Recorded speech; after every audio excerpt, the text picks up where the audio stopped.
Ang pag-ibig ng aswang.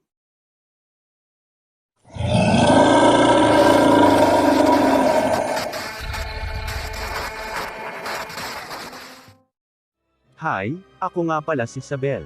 Ito nga pala ang naranasan at hinding-hindi ko to makakalimutan sa akin habang ako'y nabubuhay. May hitsura naman ako nung dalaga pa ako kaya maraming manliligaw ang umaaligid sa akin. Pero si James lang bukod tanging sinagot at nagustuhan ko.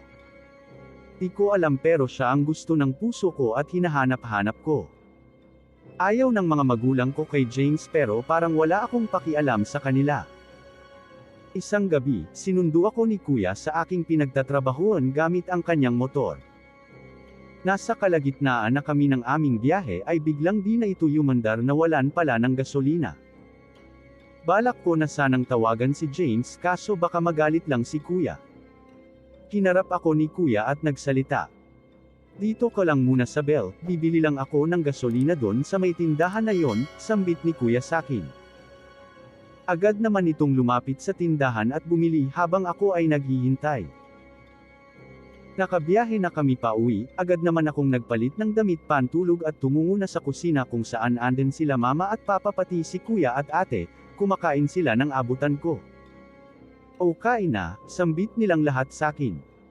Umupo ako at nagsandok ng kanin at ulam.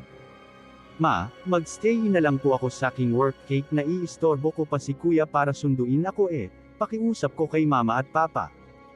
Pumayag ang mga ito. Hindi nila alam na minsan ay nagkikita kami ng aking nobyo at minsan sa kanila ako nakikitulog. At oo, aaminin ko may nangyari na sa amin ni James at di ko naman yun pinagsisisihan dahil mahal ko siya. Ngunit isang araw ay nasa kina James ako. Mababait naman parents niya at mga kapatid niya. Ang aking napapansin lang pag kumakain sila di nila ako isinasabay at pinagluluto pa ako ni James ng ulam kahit may ulam pa namang natira na luto ng mama niya. Isang araw kinausap ako ng ate ni James. Isabel, ano bang nagustuhan mo sa kapatid ko at ikaw pa ang naghahabol sa kanya? Seryosong tanong nito sakin. Mabait naman ang ate Karen ni James kaso parang ngayon lang siya naging ganito, parang may ibang tunog ang pananalita nito. May hindi ka pa nalalaman tungkol sa amin sa Bell, parang may galit ang tono ng pananalita nito. Tahimik lang akong nakikinig sa ate ni James pero kitang-kita ko kung paano manggalaiti ang leeg nito habang nagsasalita at ang mga mata nito ay may kakaiba. Naiwan akong nakatulala at nagulat na lang nang biglang magsalita si James sa likuran ko. Okay ka lang ba? Nag-aalalang sabi nito. Kagagaling lang nito sa kabilang baryo at dito ako makikitulog sa kanila dahil sa ang palom ko kina mama ay stay in ako sa work ko. Ngunit isang araw, dumating ang di inaasahan. Napakasinungaling mo. Ang sabi mo stay in ka sa trabaho mo at bakit nandito ka, lumabas ka dyan kung ayaw mong mag-iskandalo ako rito. Boses ni mama ang narinig ko. Lumabas ako ng pinto dahil ayaw ko madamay pa ang pamilya ni James, at dahil sa kahihiyan ay nagpatianod na lang ako sa hila sakin ni mama. Kinabukasan. Mula ngayon sa Bell, hindi ko gusto na makikipagkita ka pa sa James na yan. Iritado parent si mama sa kanyang pananalita.